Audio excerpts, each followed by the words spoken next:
آج ہمارا جو موضوع ہے ہول اسکول ٹرانسفارمیشن پلان، اور اس کے لیے ہم مشکور ہیں کریکٹر ایجوکیشن فاؤنڈیشن کے کہ ہمیں اپنے بہترین ٹرینر سے انہوں نے نوازا۔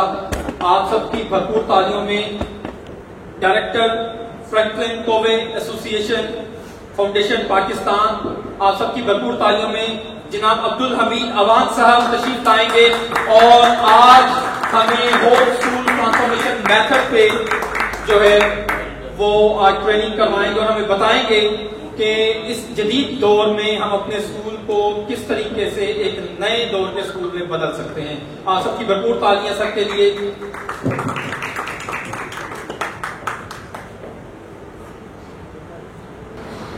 آج کا ہمارا جو ٹاپک ہے بیسیکلی وہ آپ کے سامنے موجود ہے کہ ہول اسکول ٹرانسفارمیشن ماڈل، کہ ہم کس طرح ایک اسکول کو ایک لیڈرشپ اسکول میں بدل سکتے ہیں اور ایک لائیو چلتا پھرتا تبدیلی لانے والا اسکول کیسے بن سکتا ہے، وہ کہ جو معاشرے کے اندر سوسائٹی کے اندر ایک امپیکٹ کریٹ کر رہا ہو، وہ تعلیمی ادارہ وہ اسکول کس چیز کا نام ہے، وہ کیسے بن سکتا ہے۔ تو آج ہم اس ٹاپک کے اوپر بات کر رہے ہوں گے۔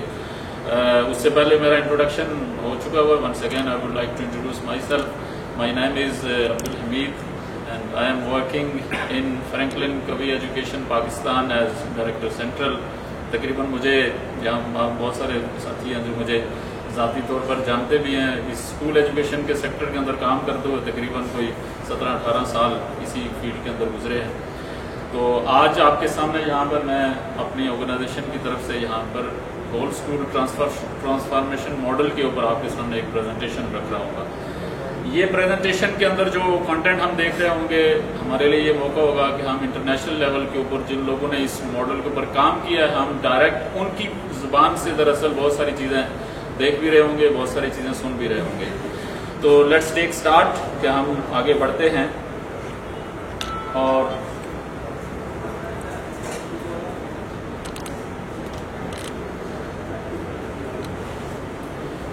یہ والی بات تو ہم کر چکے ہیں اور میں یہاں سے سٹارٹ لینا چاہوں گا، اور یہ آپ لوگوں کے علم میں ہے کہ یہ آپ کے سامنے ایک گراف ہے جو پوری دنیا کے اندر جو مسلمانوں کی جو آبادی ہے، مسلم پاپولیشن کو ریپرزینٹ کر رہا ہے کہ پوری دنیا کے اندر جو ہماری مسلم پاپولیشن ہے وہ اور جو باقی جو پاپولیشنز ہیں ورلڈ کی، اس کے درمیان میں ریشو کیا ہے۔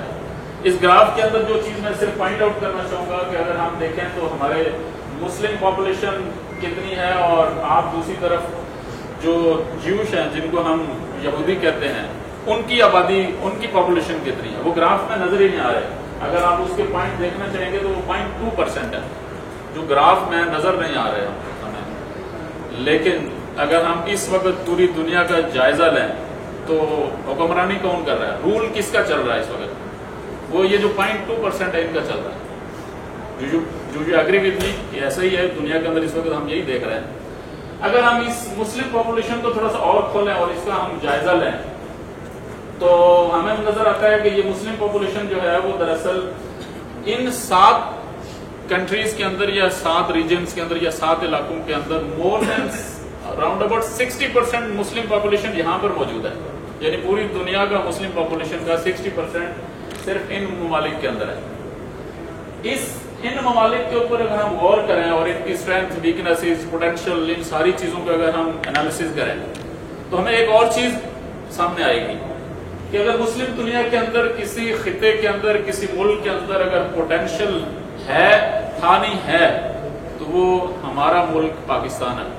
یہ وہ ملک ہے جس کے اندر اللہ تعالیٰ نے وہ پوٹینشیل رکھا ہوا ہے کہ جس کو دراصل مسلم امہ کو یا مسلم پاپولیشن کو لیڈ کرنا ہے، چونکہ اس کے اندر یہ کوالیفیکیشن موجود ہے۔ میں بہت ڈیٹیل کے اندر نہیں جا رہا، اگر آپ کوالیفیکیشن کے حساب سے بات کریں گے تو یہاں جتنے بھی باقی ممالک ہیں، مسلم ممالک، کہیں نہ کسی کی کوئی نہ کوئی ڈسکوالیفیکیشن ایسی موجود ہے جس کی وجہ سے ہم وہ یہ نہیں کہہ سکتے کہ وہ مسلم امہ کا لیڈر بن سکتا ہے۔ But when we think about our country Pakistan, تو آپ کو نظر آئے گا کہ اس کے اندر ایسی خوبیاں موجود ہیں کہ جو ہمیں دراصل یہ خطہ چونکہ اللہ تعالیٰ نے ہمارے سامنے رکھا، اگر ہم اس کی خوبیاں گنیں ابھی کہ ہمارے ملک میں کیا کیا موجود ہے تو آپ خود حیران ہوں گے اور آپ دل میں آپ کو اطمینان بھی آئے گا، خوش بھی ہوں گے۔ فار ایگزامپل ہم کہتے ہیں کہ ہمارا یہ ملک ہے جس کے اندر جو ہے وہ 4 موسم موجود ہیں، اور 4 موسموں کی وجہ سے کیا ہوتا ہے کہ ہم پورا سال جو ہے وہ ہری سبزیاں کھاتے ہیں، فریش فروٹس کھاتے ہیں،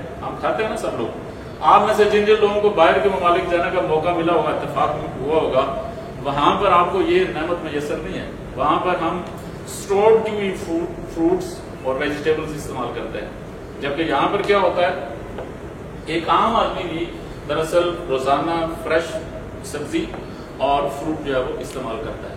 آپ کے اسی ملک کے اندر بہت بڑے بڑے اونچے پہاڑ بھی ہیں جہاں سارا سال برف موجود رہتی ہے، برف پڑتی ہے۔ آپ کے پاس دریا بھی ہیں، آپ کے پاس ریگستان بھی ہیں، آپ کے پاس سونا اگلتی ہوئی زمین بھی موجود ہے۔ یہی وہ خطہ ہے کہ جس کے اندر جو ہے وہ بہت سارے قدرتی وسائل بھی موجود ہیں ہمارے پاس۔ یہی وہ خطہ ہے کہ جس کے اندر 22 کروڑ سے زیادہ آبادی نفوس رکھنے والا ملک ہے، جس کا ہیومن پوٹینشیل اتنا ہے، سائز آف پاپولیشن جس کا اتنا ہے۔ اسی حساب سے اگر ہم بات کریں تو آپ کے پاس دنیا کے اندر واحد مسلم دنیا کی اٹامک پاور الحمدللہ ہمارے پاس ہے، مسلم دنیا کی ایک بہترین ورلڈ کلاس کی آرمی ہمارے پاس ہے۔ اسی طرح سے اگر آپ اور چیزیں گنتے جائیں گے تو ایک خوبیوں کی طویل فہرست ہے کہ جو ہم بنا سکتے ہیں، اور ہم دل میں خوش بھی ہو رہے ہوں گے، یہ تو بہت، ہم تو بہترین ملک میں رہتے ہیں، ہمارا ملک واقعی جنت ہے، اس میں کوئی شک نہیں ہے۔ لیکن جب آپ اس کا تصویر کا دوسرا رخ نکالتے ہیں اور اس کی دوسری رخ کی طرف جاتے ہیں تو پھر ہمیں سمجھ آتی ہے کہ دراصل اس ملک کے اندر تو جو مسائل ہیں وہ بھی ایک لمبی فہرست ہے، وہ بھی ایک طویل فہرست ہے۔ آپ جس اینگل سے بھی اٹھائیں گے آپ یہ کہیں گے کہ ہمارا ملک کرپشن، ہم آئے روز یہ بات کرتے ہیں، ہم کسی ایک کی بات نہ کریں، ہم اپنے آپ سے شروع کریں۔ آپ یہاں باہر کسی ریڈی والے سے بھی شروع کر دیں، وہاں سے شروع کر دیں، ایک عام آدمی سے شروع کر دیں، آپ کو وہ بھی اسی طرح سے نظر آئے گا کہ جو ہمارا ایک عمومی کلچر بن چکا ہوا ہے۔ اسی طرح سے ہمیں آپ باقی چھوڑیں، مذہبی اعتبار کے اعتبار سے دیکھ لیں، ہم تقسیم ہیں، ڈیوائیڈڈ ہیں، ہم لسانی اعتبار سے تقسیم ہیں، ہم مختلف زبانیں بولنے والوں کی حیثیت سے جانے جاتے ہیں، ہم طبقات میں تقسیم ہیں کہ یہ فلاں کلاس ہے، یہ فلاں کلاس ہے، تو ایک لمبی فہرست ہے جو مسائل کی بھی موجود ہے۔ تو سوال یہ پیدا ہوتا ہے کہ ایک وہ ملک جو پیچھے ہم نے گراف دیکھا کہ جس کے اندر یہ پوٹینشل موجود ہے کہ وہ دنیا کے اندر مسلمانوں کی نمائندگی کر سکتا ہے، مسلم امہ کا لیڈر بن سکتا ہے، اس کے اندر پوٹینشل اللہ تعالیٰ نے رکھا ہے، اس لیے کہ یہ آپ کی جغرافک لوکیشن، کہ آپ جغرافیہ کے اعتبار سے جس جگہ پر موجود ہیں، دنیا کی سپر پاورز جتنی بھی ہیں وہ آپ سے تعلقات رکھنا ان کی مجبوری ہے، اس لیے کہ یہ جغرافک لوکیشن آپ کے پاس ہے۔ تو یہ سارا کچھ دراصل ہمارے پاس جو اللہ تعالیٰ نے ہمیں یہ خوبیاں عطا کی، اس کو سنبھالنا تو دراصل ہمارا کام تھا۔ ہم نے اس کی تصویر کو داغدار کر دیا، ہم نے اس کے چہرے کو خراب کر دیا۔ اب سوال یہ پیدا ہوتا ہے کہ اگر یہ پرابلمز ختم ہو جائیں تو یہ ملک تو پھر بہترین ہے، یہ تو ملک جنت ہے اور یہ دنیا کے بہترین خطہ ہے، تو پھر سوال یہ پیدا ہوتا ہے کہ سلوشن کیا ہے، کیا سلوشن ہو سکتا ہے؟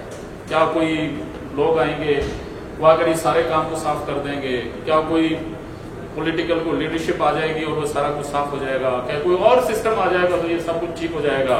کیسے ہوگا؟ اور اس سے پہلے میں آپ کو اس کے لنک کرتا چلوں کہ وہ جو ہم نے 0.2% کی بات کی تھی کہ جوش کی آبادی دنیا کے اندر 0.2% ہے، آپ میں سے بہت سارے لوگ ہوں گے جو ہسٹری سے واقف ہوں گے کہ ایک وہ وقت تھا کہ ان لوگوں کی سوسائٹی کے اندر جو حالت تھی وہ یہ تھی کہ امریکہ کے اندر کہتے ہیں کہ پبلک پارکس کے اندر بورڈ لگے ہوتے تھے باقاعدہ کہ جوش اینڈ ڈاگ یہ دونوں اس پارک کے اندر انٹر نہیں ہو سکتے، they are not allowed to enter in this park. اب ظاہر سی بات ہے اتنی بستی کا عالم ہو اور ان میں سے کیا ہوا کہ کچھ لوگ جمع ہوئے ہوں گے نا، انہوں نے آ کر یہ سوچا ہوگا کہ ہماری قوم کا اتنا حال کیوں خراب ہے، ہم اس کو کیسے ٹھیک کریں؟ تو کچھ لوگ اکٹھے ہوئے، وہ بیٹھے، انہوں نے سوچا اس کے اوپر، جس کو ہم کہتے ہیں نا کہ ویژننگ کرنا، فیوچر کی پکچر بنائی، سوچا کہ ہم اپنی قوم کو کہاں لے کر جائیں، کیسے لے کر جائیں، اس کی کوئی اسٹریٹجی بنائی ہوگی۔ کوئی 2 لوگ اکٹھے ہوں گے، 4 لوگ اکٹھے ہوئے ہوں گے، 5 6 8 10 100، انہوں نے بیٹھ کر ایک پلاننگ کی، ویژن بنایا، اسٹریٹجی بنائی، اور آج وہ دنیا کے اوپر رول کر رہے ہیں۔ 0.2% ہی ہے بے شک، لیکن باقی پوری دنیا کے اوپر رول کرتے ہیں، ان کی پالیسی چلتی ہے، ان کا سارا ورلڈ ویو ان کا چلتا ہے۔ تو اگر وہ اپنے قوم کو بدل سکتے ہیں تو کیا ہم نہیں بدل سکتے؟ کہ ہمارے پاس جو اسلامی سسٹم تھا، جو ہمارا اسلامی نظام حیات تھا پورا، دراصل وہ سلوشن ہے، ہم اسی کو آگے بڑھاتے ہیں۔ یہ کون سلوشن اگر یہ ہے سپوز، تو یہ کیسے آئے گا؟ میں چلا دوسرے اینگل سے کر لیتے ہیں کہ یہ کیسے آئے گا۔ مطلب اس سے پہلے میں سر کی اجازت سے تھوڑا پیچھے لے جانا چاہوں جہاں سے شروع کر رہے تھے آپ. بعض لوگ اکثر لوگ یہ کہتے ہیں دراصل کہ اس کا حل تو دراصل شعور دینے سے آئے گا. لوگوں کو شعور دیں, ہم اپنے لوگوں کو آگاہی دیں, شعور دیں کہ وہ سمجھیں, اپنے آپ کو سمجھیں. اس کے نتیجے میں دراصل یہ کچھ نہ کچھ چینج آئے گا ہمارے. پھر لوگ اس کو نہیں کرتے ہیں کہ اچھا کیا خیال ہے کہ یہ شعور تو دراصل تعلیم کے ذریعے سے آتا ہے کہ لوگوں کو ہم تعلیم دیں. آپ بھی لوگ اسے ایگری کرتے ہیں کہ ہم تعلیم دیں گے نا, آپ لوگ بھی تعلیم سے وابستہ ہیں سارے. جیسے سر نے بھی جو بات کی اس کا تعلق بھی شعور کے ساتھ ہے. لوگوں کے اندر ہم یہ شعور پیدا کریں کہ بھئی آپ کا طرز زندگی کیسے بہتر ہو سکتا ہے, آپ کی سوسائٹی کیسے بہتر ہو سکتی ہے. اس کے لیے جو انہوں نے مثالیں دی ہیں وہ موجود ہیں ہمارے سامنے اور اس میں کوئی شک شبہ نہیں ہے. سوال یہ پیدا ہوتا ہے کہ اس کا تعلق بھی کیا تعلیم سے ہے. آپ لوگ کیا اسے ایگری کرتے ہیں کہ نہیں کرتے کہ تعلیم نہیں ہے, کسی اور طریقے سے بھی یہ کام ہو سکتا ہے. تو اس کا سلوشن تو ظاہر ہے شعور سے آئے گا. لوگوں کو ہم آگاہی دیں گے, وہ علم کی بات ہو, وہ ویلیوز کی بات ہو رہی ہو, وہ ٹیکنالوجی کا استعمال ہو, آئے گا تو یہ اسی طریقے سے. اب سوال یہ پیدا ہوتا ہے کہ کیا اس وقت جو ہمارے ملک کے حالات ہیں, جو ملک کے اندر جو ہمارے سامنے افراتفری, جو ہماری صورت ہے, جو ہمارے مسائل ہیں, ان مسائل کا ذمہ دار بھی تو تعلیمی یافتہ لوگ ہیں. یہ جتنے لوگ تھے یہ کوئی عام لوگ نہیں تھے, سارے پڑھے لکھے لوگ ہیں جو یہ کام کرتے ہیں. پھر ہمیں دیکھنا پڑے گا کہ اصل میں اگر یہ والی بات ہے پھر ایجوکیشن کے اندر ایشو کیا ہے, مسئلہ کیا ہے. تو اس کے لیے ہم لیٹ سی کہ جو ایجوکیشن کے جو گولز تھے دراصل جو ایجوکیشن کے ماہرین نے فٹ کیے, جو ہمارے سامنے رکھے, وہ کیا ہیں, لیٹ سی ہم ان کو دیکھتے ہیں. پھر دین وی ول ڈیسائیڈ کہ اصل پرابلم کہاں پر ہے. تو فار ایگزامپل اگر ہم ایجوکیشن کی بات کریں تو education is basically the developmental process of an individuals cognitive and emotional pattern.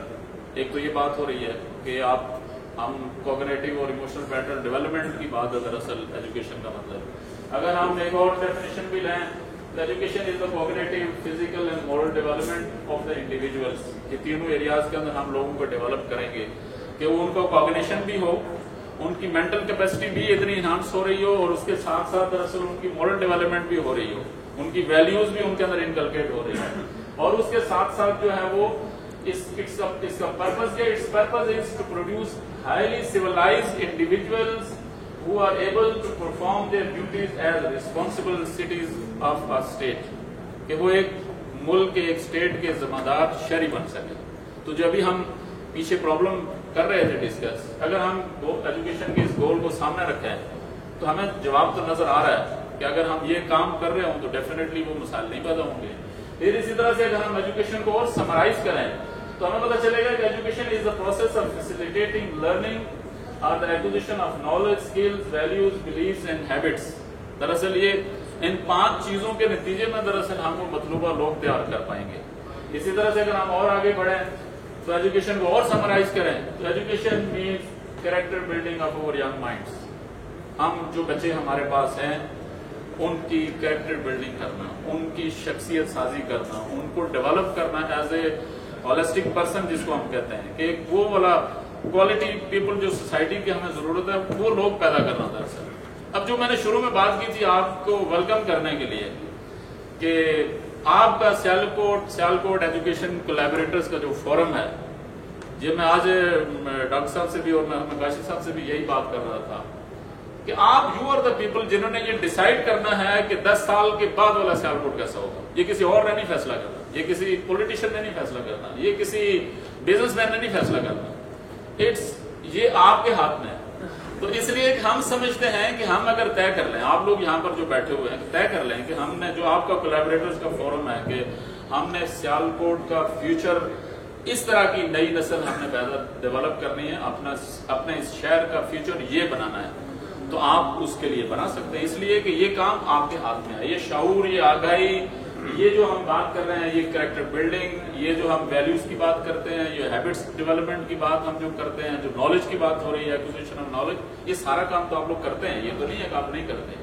اس کو اگر آپ فریم ورک میں ڈال کر ایک ٹارگٹ رکھ کر کے ہم نے یہ کہا, آپ آلریڈی آپ لوگ یہ کام کر رہے ہیں, اس لیے تو آپ نے یہ فورم بنایا کہ آپ مل بیٹھ کر سوچیں اس کے لیے. تو آپ you people are already doing this. اب ہم اس میں ایک یہ ویڈیو ہے جس کے اندر کریکٹر سے کیا مراد ہے اس کو دیکھتے ہیں ذرا.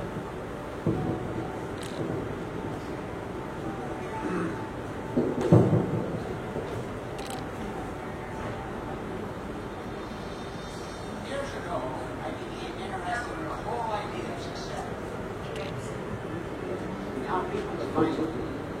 I got so involved in the question that I studied 200 years of popular success literature, looking for the wisdom from the generations that came before. I literally looked at hundreds of books, articles, bibliographies, and discovered a very troubling pattern.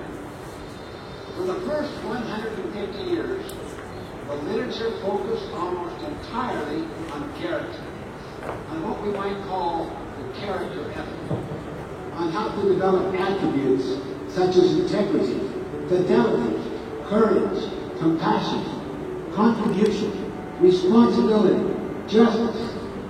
And then the emphasis gradually shifted away from the character ethic into what we might call the personality ethic, which focuses more on techniques than on principles. In other words, how to look successful on the outside with no real attention to what's happening on the inside. People who live by the personality ethic with its focus on externals and techniques and image are like trees with shallow roots. The tree may look fine for a time, but it cannot stand up against the wind and the rain. By contrast, people who live by the character ethic have strong roots, deep roots. They withstand the stresses of life, and they keep growing and progressing. The 7 Habits is about developing from the inside out instead of from the outside in. By that I mean we give our first energies to our own character development, which is often invisible to others. As we cultivate the roots, we will begin to see the fruits. Others will trust us. Our influence will grow, and the result will be enduring.